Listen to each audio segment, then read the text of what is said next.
जय हिंद साथियों। स्वागत है आप सभी का एक बार फिर से आपके अपने चैनल पूरा नॉलेज पर। दोस्तों, लगभग 6 से 7 महीने बाद पहला वीडियो इस चैनल पर आपके लिए किसी प्रॉब्लम की वजह से हम अभी कोई वीडियोस अपलोड नहीं कर पाए थे। एक्चुअल में हमारे पास में फ़ोन खराब हो गया था। तो दोस्तों, ज़्यादा देर न लगाते हुए शुरू करते हैं इस वीडियो को। इस वीडियो में आपको मिलेगा दोस्तों SSC, MPPSC, UPPSC, banking, railway से रिलेटेड सारे ऐसे जनरल नॉलेज के क्वेश्चंस जो आपके लिए बहुत ज़्यादा इंपॉर्टेंट होने वाले हैं। और आपको अब जो इस कड़ी में आपको जितने भी वीडियोस मिलेंगे वे सभी वीडियोस आपके लिए बहुत ज़्यादा इंपॉर्टेंट है। तो दोस्तों, जो कोई भी चैनल पर नया हो या जो कोई भी बहुत दिनों बाद इस चैनल पर विजिट कर रहा हो, प्लीज़ चैनल को सब्सक्राइब कर लीजिए। और वीडियो आपको पसंद आती है तो वीडियो को लाइक कीजिए और शेयर कीजिए। ठीक है दोस्तों, पहला क्वेश्चन है, भारत में राष्ट्रीय आय का आकलन सबसे पहले किसने किया था? भारत में जो है राष्ट्रीय आय का आकलन सबसे पहले किसने किया था? तो दोस्तों, हमारे सामने ऑप्शंस है सरदार पटेल, महलनोबिस, दादा भाई नौरोजी और वी राव। तो भारत में राष्ट्रीय आय का आकलन सबसे पहले किसने किया था? तो दोस्तों, यह किया था दादा भाई नौरोजी ने। ऑप्शन नंबर सी हमारा करेक्ट आंसर हो जाएगा, दादा भाई नौरोजी। दादा भाई नौरोजी ने भारत में राष्ट्रीय आय का आकलन सर्वप्रथम 1867 और 68 में किया था। याद रखना, सर्वप्रथम 1867 और 68 में हुआ था। और देश की आजादी के 2 साल बाद इसे प्रतिस्थापित किया गया था 1949 में। ठीक है, दादा भाई नौरोजी ने किया था भारत में राष्ट्रीय आय का आकलन। ठीक है दोस्तों, सेकंड क्वेश्चन है, किसी देश का आर्थिक विकास किस पर निर्भर है? किसी भी देश का जो है आर्थिक विकास जो है वह इकोनॉमिक्स डेवलपमेंट किस पर आधारित है? प्राकृतिक संसाधन पर, बाजार का आयकर या देय कर, पूंजी निर्माण या उपयुक्त सभी। दोस्तों, 4 ऑप्शंस है और चारों ऑप्शंस बहुत ही सटीक है। किसी देश का इकोनॉमिक डेवलपमेंट किस पर निर्भर है? तो इसका करेक्ट आंसर हो जाएगा प्राकृतिक संसाधन, बाजार का आयकर, पूंजी निर्माण, ऐसे ऑप्शन नंबर डी उपयुक्त सभी। किसी देश का आर्थिक विकास इन सभी चीजों पर, इन सभी संसाधनों पर डिपेंड करता है। ठीक है, नेक्स्ट क्वेश्चन है, डब्ल्यूटीओ डब्ल्यूटीओ का मुख्यालय कहाँ है? World trade organisation. तो डब्ल्यूटीओ का मुख्यालय कहाँ पर है? न्यूयॉर्क, जिनेवा, यूरुग्वे और दोहा। हमारे सामने 4 ऑप्शंस है कि डब्ल्यूटीओ का जो मुख्यालय है वह कहाँ है।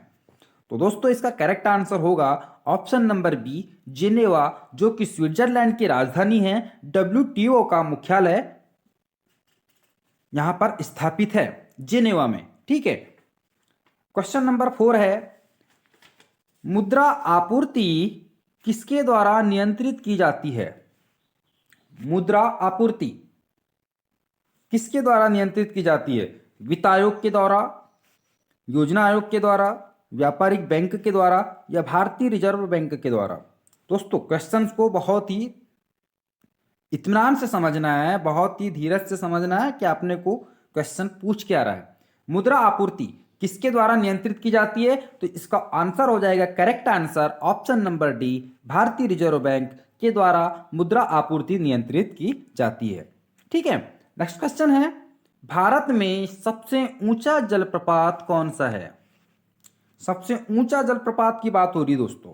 भारत में सबसे ऊंचा एमपी में चचाई है।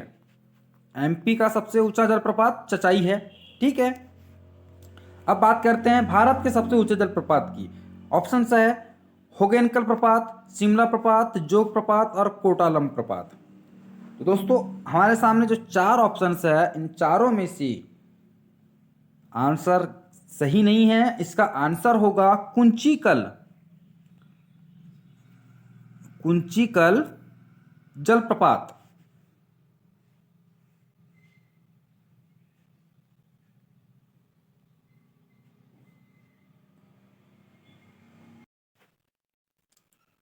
तो दोस्तों, बात हो रही है सबसे ऊंचे जलप्रपात की। तो हमारे सामने आंसर क्या बताया हमने, कुंचिकल जलप्रपात। कुंचिकल जो कि कहाँ पर स्थित है, कर्नाटक के शिमोगा जिले में वराही नदी पर। याद रखना, कुंचिकल जलप्रपात कर्नाटक के शिमोगा जिले के वाराही नदी पर स्थित है। ठीक है दोस्तों, इसमें कई प्रकार की राय हो सकती है। यदि आंसर अब मेरा गलत होगा तो प्लीज कमेंट में मुझे बताना कि आपसे यहां पर गलती हुई है। ठीक है, नेक्स्ट क्वेश्चन है, जूट उत्पादन में सबसे प्रचुर प्रदेश कौन सा है? प्रचुर मात्रा में जूट उत्पादन किस देश में होता है, किस राज्य में होता है? तो इसका आंसर होगा, डायरेक्ट आंसर बताते हैं, ज्यादा टाइम वेस्ट नहीं करते हैं। जूट उत्पादन में सबसे प्रचुर मात्रा का उत्पादक राज्य जो है वह है आपका पश्चिम बंगाल। पश्चिम बंगाल में सबसे ज्यादा जूट उत्पादन किया जाता है। ठीक है, नेक्स्ट क्वेश्चन, निम्नलिखित में से कौन से देश पाल्क स्ट्रेट से जुड़े हुए हैं? सबसे पहले तो पाल्क स्ट्रेट क्या होता है जानना चाहिए। पाल्क स्ट्रेट है दोस्तों पाक जल संधि, पाक जल संधि को कहते हैं पाल्क स्ट्रेट। तो बताइए कौन से देश जुड़े हुए हैं?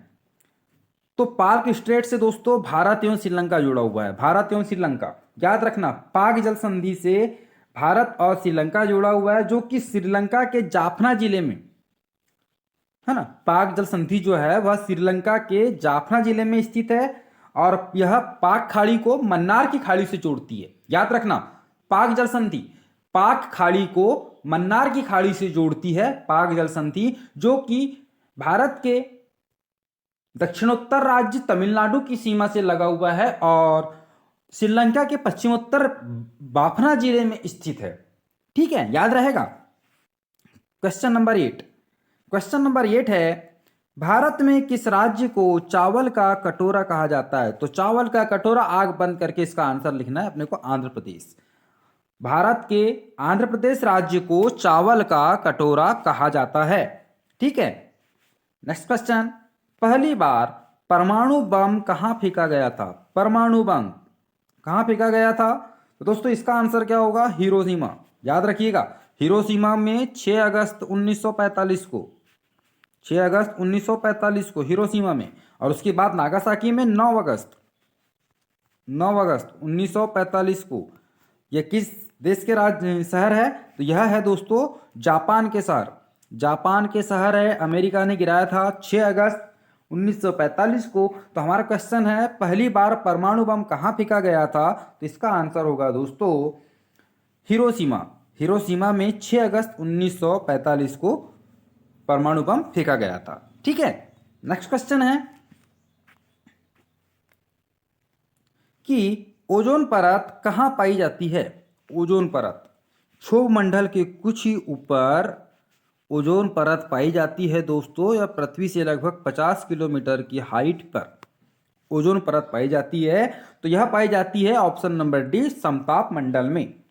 समताप मंडल में जो है ओजोन परत पाई जाती है। ठीक है, नेक्स्ट क्वेश्चन है, महात्मा गांधी का राजनीतिक गुरु कौन था? महात्मा गांधी का राजनीतिक गुरु। तो दोस्तों महात्मा गांधी से रिलेटेड कोई भी क्वेश्चन हो और यदि राजनीतिक गुरु की बात हो रही है तो option number B, Gopal Krishna Gokhale आपका करेक्ट आंसर हो जाएगा। कि महात्मा गांधी जो कि भारत के राष्ट्रपिता है, इनके राजनीतिक गुरु थे Gopal Krishna Gokhale. Option number B is correct answer. Okay, next question है, डेसिबल। डेसिबल शब्द किससे संबंधित है? डेसिबल, तो दोस्तों डेसिबल शब्द जो है वह है साउंड, ध्वनि, ध्वनि से संबंधित है डेसिबल शब्द। याद रखना है ना, डेसिबल शब्द किससे संबंधित है? इसका ऑप्शन नंबर सी, ध्वनि, करेक्ट आंसर हो जाएगा। क्वेश्चन नंबर 30, अंग महाजनपद की राजधानी कहाँ थी? अंग महाजनपद, दोस्तों आपको बता दूं, अंग जनपद जो है यहाँ का राजा कर्ण था, जो कि दुर्योधन ने इसे अंगदेश सौंपा था। तो इसकी राजधानी कहाँ थी? इसकी राजधानी थी दोस्तों चंपा में। अंग जनपद की राजधानी चंपा में थी और इसकी एक्चुअल राजधानी जिसे कहते हैं तो वह है मालिनीपुरी। चंपा को ही मालिनीपुरी कहा जाता है। 16 महाजनपदों में एक अंग महाजनपद की राजधानी चंपा। ठीक है, नेक्स्ट क्वेश्चन है, शांत घाटी किस राज्य में स्थित है? शांत घाटी तो दोस्तों यह है केरल के नीलगिरी पर्वतों के बीच में। नीलगिरी पर्वतों में शांत घाटी पाई जाती है। नीलगिरी पर्वतों में याद रखना, शांत घाटी किन पर्वतों पर है? तो नीलगिरी पर्वतों पर। यह किस राज्य में है? तो केरल राज्य पर है। ऑप्शन नंबर बी हमारा करेक्ट आंसर हो जाएगा। ठीक है, क्वेश्चन नंबर 15, सुनामी का मुख्य कारण क्या है? सुनामी का मुख्य कारण, तो दोस्तों समुद्री सतह पर भूकंप, ऑप्शन नंबर डी हमारा करेक्ट आंसर है। यह समुद्र जो है सुनामी का मुख्य कारण है। और आपको बता दूं कि सुनामी को समुद्री तूफान भी कहा जाता है। समुद्री तूफान, ठीक है, समुद्री तूफान और हार्बर लहरें, हार्बर लहरें सुनामी को कहा जाता है। ठीक है दोस्तों, तो यह इसका जो मुख्य कारण है वह है समुद्री सतह पर भूकंप। तो दोस्तों उम्मीद है आपको यह वीडियो अच्छा लगा होगा। तो वीडियो यदि आपको अच्छा लगा तो प्लीज़ दोस्तों वीडियो को लाइक कीजिएगा, चैनल को सब्सक्राइब कीजिएगा और वीडियो को ज़्यादा से ज़्यादा संख्या में शेयर कीजिएगा। दोस्तों बहुत दिनों बाद एक वीडियो लेकर के आया। अब कंटिन्यू आपको इस चैनल पर वीडियोस देखने के लिए मिलेंगे। कुछ कारण था, कुछ प्रॉब्लम थी दोस्तों, जिस वजह से मैं वीडियोस नहीं बना पा रहा था। एक्चुअल में मेरा फ़ोन ख़राब हो गया था, इसलिए मैं वीडियोस नहीं बना पा रहा था। लेकिन अब कंटिन्यू पर डे इस चैनल पर वीडियोस आएंगे आपकी मेरी खुद की हेल्प के लिए। अब नए नए कंटेंट पे, नए नए टॉपिक पे वीडियोस अपलोड करते रहेंगे। दोस्तों ऐसा ही प्यार आपका बना रहे। जय माता दी।